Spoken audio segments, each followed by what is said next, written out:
नमस्कार जी, कैसे हो? क्या हाल है? सब ठीक ठाक है? बढ़िया हो? टाइट हो? मेरी तरह ब्राइट हो? आपका दोस्त, आपका यार, आपका हमदम, आपका प्यार, अशोक वर्मा। आज का जो हमारा क्वेश्चन आया है वो पता किसका है? वो है फेशरिका का रिश्तों के बारे में। हाँ जी, रिश्तों के बारे में। फोटोग्राफी में भी रिश्ते होते हैं। ये जानना चाहती हैं फोकल लेंथ, अपर्चर और शटर स्पीड का क्या रिश्ता है। ये रिश्ता क्या रिश्ता है? ये क्या रिश्ता है ये? इसके दो जवाब हैं, एक छोटा जवाब और एक बड़ा जवाब। छोटा जवाब ये है कि इनका कोई रिश्ता नहीं है, ये रिश्तेदार हैं ही नहीं। सारी चीज़ें अलग अलग हैं, फोकल लेंथ अलग है, शटर स्पीड अलग है और अपर्चर अलग है। अब बड़ा जवाब ये है कि अगर आपने ये क्वेश्चन पूछा है तो मैं ये जान के चल रहा हूँ कि आपको पता है कि फोकल लेंथ क्या होती है, शटर स्पीड क्या करती है और अपर्चर क्या करता है। और फोकल लेंथ आपको पता है ना कि क्या करता है। फोकल लेंथ से हमें ये पता चलता है कि हमारा लेंस का एंगल ऑफ व्यू क्या रहेगा, हमें ये पता चलता है कि वो चीज़ों को कितना मैग्नीफाई करेगा।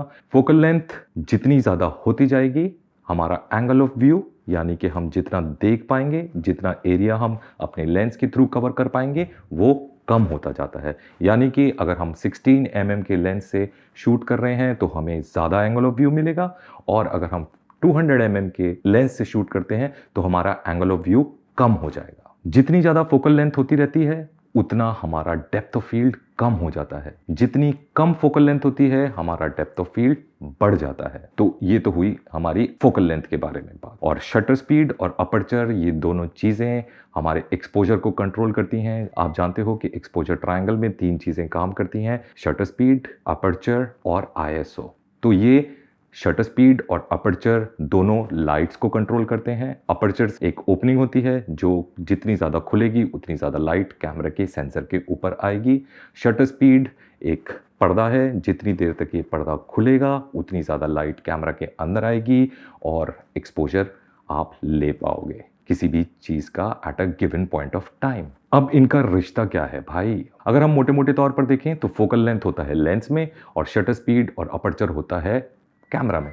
तो इनका कोई रिश्ता ही नहीं है, ये तो अलग अलग है। फोकल लेंथ का थोड़ा सा रिश्ता है हमारे शटर स्पीड से। थंब ऑफ रूल ये है कि जितनी हमारी फोकल लेंथ है, अगर हमारे पास 200 mm की फोकल लेंथ है, अगर हमें हाथ में लेके पिक्चर खींचनी है तो हम अपनी जो शटर स्पीड है वो उतनी ही रखेंगे जितनी फोकल लेंथ है। अगर 200 mm की लेंथ से हम फोटो खींच रहे हैं तो अगर हम 1/200 या 250 रखेंगे तो बहुत कम चांसेस हैं कि हमारा कैमरा शेक होगा। अगर हम 50 mm की फोकल लेंथ पे पिक्चर्स खींच रहे हैं तो अगर हम शटर स्पीड 1/50 भी रखते हैं तो हमारा कैमरा शेक नहीं होगा, ठीक ठीक पिक्चर आ जाएंगी। आज की जो टेक्नोलॉजी है, जो कि हमारे कैमरा में भी होती है, जो कि हमारे लेंसेज में भी है, कि वो स्टेबलाइजेशन देते हैं। तो ये जो थंब ऑफ रूल है ये भी बेमानी है, क्योंकि अगर आप 200 mm के लेंस पे शूट कर रहे हो और अगर आपके लेंस में स्टेबलाइजेशन है या आपके कैमरा बॉडी में स्टेबलाइजेशन है तो आप 1/200 से नीचे भी शूट कर सकते हो हाथ में लेके पिक्चर्स विदाउट एनी शेक। तो ये तो हुई हमारी रिलेशनशिप फोकल लेंथ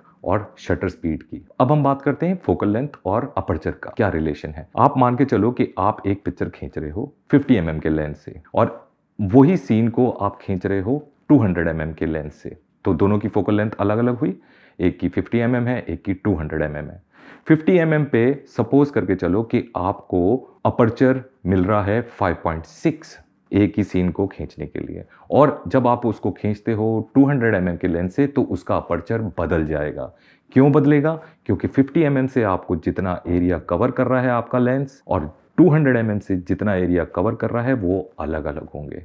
200 mm से जब हम पिक्चर खींचेंगे तो आपका जो एरिया है जो लेंस कवर करेगा वो कम हो जाता है, तो उसका एक्सपोजर अलग आएगा। तो उसके लिए हमें एक अलग अपर्चर लेना पड़ेगा, या हमें शटर स्पीड चेंज करनी पड़ेगी या हमें आईएसओ चेंज करना पड़ेगा। कहने का मतलब ये है कि अलग अलग फोकल लेंथ के जो लेंस यूज करेंगे हमारा अपर्चर भी चेंज होगा, यानी कि हमारा एक्सपोजर चेंज होगा। तो एक ही सीन है, एक ही लाइटिंग है, सब कुछ एक है, लेकिन अलग अलग फोकल लेंथ पे हमें अलग एक्सपोजर देना पड़ेगा और उसको कंट्रोल करने के लिए हमें अलग शटर स्पीड या अलग अपर्चर यूज करना पड़ेगा। दूसरी बात, अगर हम एक 16 mm का लेंस लेते हैं, यानी उसकी फोकल लेंथ 16 mm है और उसके ऊपर हम पिक्चर खींचते हैं 2.8 पे, और सेम चीज की पिक्चर हम खींचते हैं 200 mm के लेंस से 2.8 पे।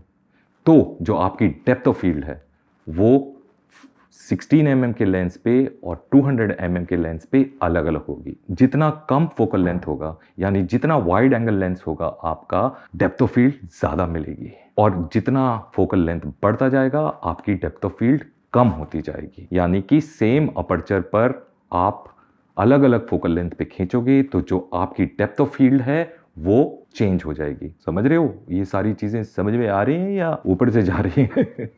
आई होप कि आप समझ गए कि हमारी जो डेप्थ ऑफ फील्ड है, जब हमारी फोकल लेंथ ज़्यादा होती है तो डेप्थ ऑफ फील्ड कम हो जाती है, यानी कि पिक्चर की जो बैकग्राउंड है वो ज़्यादा आउट ऑफ फोकस हो जाती है। और जब हमारी फोकल लेंथ कम होती है तो सेम ही अपर्चर पर ज़्यादा डेप्थ ऑफ फील्ड मिलती है, यानी कि हमारी जो बैकग्राउंड है और फोरग्राउंड है उसमें ज़्यादा शार्पनेस मिलती है।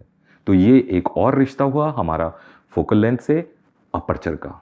यही हमारा एक रिश्ता है जो हमारी फोकल लेंथ, शटर स्पीड और अपर्चर में आपस में काम करता है। अदरवाइज़ ये तीनों चीज़ें अलग अलग हैं, ये जुदा जुदा हैं, ये आपस में इतना ज़्यादा इंटरेक्ट नहीं करती हैं। अगर आपको ये वीडियो समझ में आया हो, बाकी लोग जो और देख रहे हैं उनको समझ में आया हो, तो थैंक यू बोल देना और नीचे लिख के बताना कि आपको कुछ समझ में आया या नहीं आया। और अगर नहीं आया है तो पूछ लेना कि क्या समझ में नहीं आया, मैं दोबारा से समझाने की कोशिश करूंगा। तो इसी के साथ हम ये रिश्तों की बात यहीं पे समाप्त करते हैं। मिलते हैं फिर हम एक और वीडियो में जिसमें आपका सवाल होगा और मेरा जवाब होगा, टू द पॉइंट होगा, फोटोग्राफी से रिलेटेड होगा या फोटोग्राफी से रिलेटेड ना भी हो, किसी ना किसी चीज़ से रिलेटेड होगा। Till the next time, take care, bye bye and ciao.